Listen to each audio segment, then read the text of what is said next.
India Kashmir کو فلسطین بنانے اور کشمیری علیحدگی پسند مسلمانوں کو اقلیت کا درجہ دینے کے لیے گھناؤنی سازش کھیلنے میں مصروف ہے۔ انڈیا 2014 میں غیر سرکاری تنظیم وی دی سٹیزنز کی جانب سے 35A دفعہ کے خلاف دائر کی گئی درخواست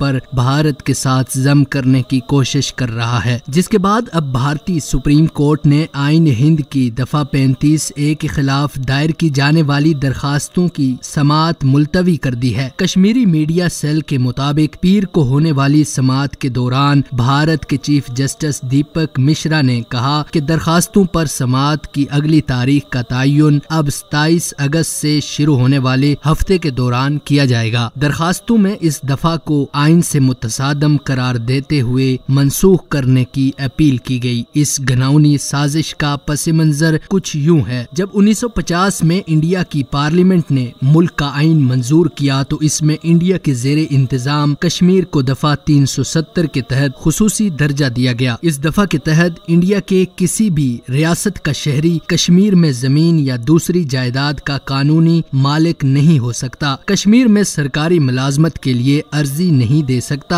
اور مقامی حکومت کی اسکالرشپ کا مستحق نہیں ہو سکتا۔ لیکن شہری حقوق کی مزید وضاحت 4 سال بعد 1954 میں انڈین آئین میں دفعہ 35A کے تحت کی گئی۔ اس میں واضح کیا گیا کہ کشمیریوں کو پورے انڈیا میں شہری حقوق حاصل ہوں گے، لیکن دیگر ریاستوں کے انڈین باشندوں کو کشمیر میں یہ حقوق نہیں ہوں گے۔ دفعہ 370 کے تحت کشمیر کے حکمران کو وزیر اعظم کہلایا جانا تھا اور ریاست کے سربراہ کو صدر کا عہدہ ملنا تھا، لیکن 1975 میں اندرا گاندھی اور شیخ عبداللہ کے درمیان تاریخی معاہدے کے بعد یہ عہدے باقی ریاستوں کی طرح وزیر اعلیٰ اور گورنر کہلائے۔ تاہم شہریت کے خصوصی حقوق کو دفعہ 35A کے ذریعے تحفظ حاصل ہے۔ 3 سال قبل جب انڈیا میں نریندر مودی کی حکومت قائم ہوئی اور کشمیر میں بھی BJP اقتدار کا حصہ بنی تو پورے ملک میں یہ بحث چھڑی کہ کشمیر کو انڈین وفاق میں مکمل طور پر ضم کرنے میں ہر بار 35A ہی رکاوٹ رہا ہے، جسے ختم کرنا ضروری ہے۔ RSS کے قریب سمجھی جانے والی ایک رضاکار تنظیم ود دی سٹیزنز نے سپریم کورٹ میں اس دفعہ کے خلاف درخواست دائر کی، جس پر سپریم کورٹ نے حمایتی ریمارکس کے بعد 5 ججوں پر مشتمل خصوصی بینچ قائم کیا، جس پر 6 اگست بروز پیر کو سماعت ہوئی اور اسے اگلے سماعت کے لیے ملتوی کر دیا گیا۔ اسی وجہ سے کشمیری نوجوان سراپا احتجاج ہے کہ اگر آرٹیکل 35A پر بحث ہوتی ہے یا اسے ہٹانے کی کوشش کی جاتی ہے تو اس کا مطلب یہ ہے کہ آپ کشمیر کے خصوصی ریاست کے درجے کو ختم کرنے کی بات کر رہے ہیں اور ساتھ ساتھ کشمیر کو مکمل طور پر انڈیا کے ساتھ ضم کرنے کی کوشش ہے، جسے کبھی تسلیم نہیں کیا جا سکتا۔ کشمیر میں جو حالات خراب ہوئے اس کی ایک وجہ یہ بھی ہے کہ آہستہ آہستہ آرٹیکل 370 کو، جس کا ایک حصہ آرٹیکل 35A ہے، کمزور کر دیا گیا ہے، اسے ایک کھوکھلا ایکٹ بنا دیا گیا ہے۔ آرٹیکل 370 کی وجہ سے صرف 3 ہی معاملات مرکزی حکومت کے پاس رہتے تھے، جن میں سیکورٹی، خارجہ امور اور کرنسی ہیں۔ باقی تمام اختیارات جموں کشمیر کے پاس ہی تھے، لیکن آہستہ آہستہ آرٹیکل 370 کمزور ہو گیا ہے۔ اب اس میں کچھ بچا ہے تو صرف آرٹیکل 35A، لہٰذا وادی کشمیر میں لوگوں کو خطرہ ہے کہ اگر آرٹیکل 35A ہٹا دیا گیا تو انڈیا کی دوسری ریاستوں سے آ کر لوگ یہاں جائیداد خریدیں گے اور مسلمان یہاں اقلیت بن کر رہ جائیں گے، جو کشمیری عوام کے ساتھ کھلم کھلا ظلم اور ناانصافی ہے، جس کے بعد کشمیری عوام سڑکوں پر نکل کر اجتماعی مذمت کا پلان بنا رہی ہے۔ اس نئی پیش رفت پر وادی کشمیر میں حالات کشیدہ ہیں۔ میڈیا رپورٹروں کے مطابق دفعہ 35A پر سپریم کورٹ میں سماعت کے خلاف وادی کشمیر کے تمام 10 اضلاع میں مسلسل دوسرے دن بھی مکمل ہڑتال رہی۔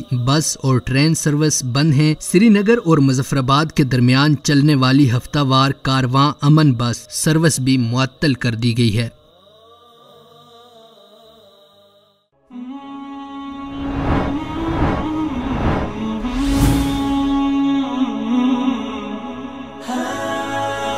دنیائے اردو کا درخشاں ستارہ وصال اردو۔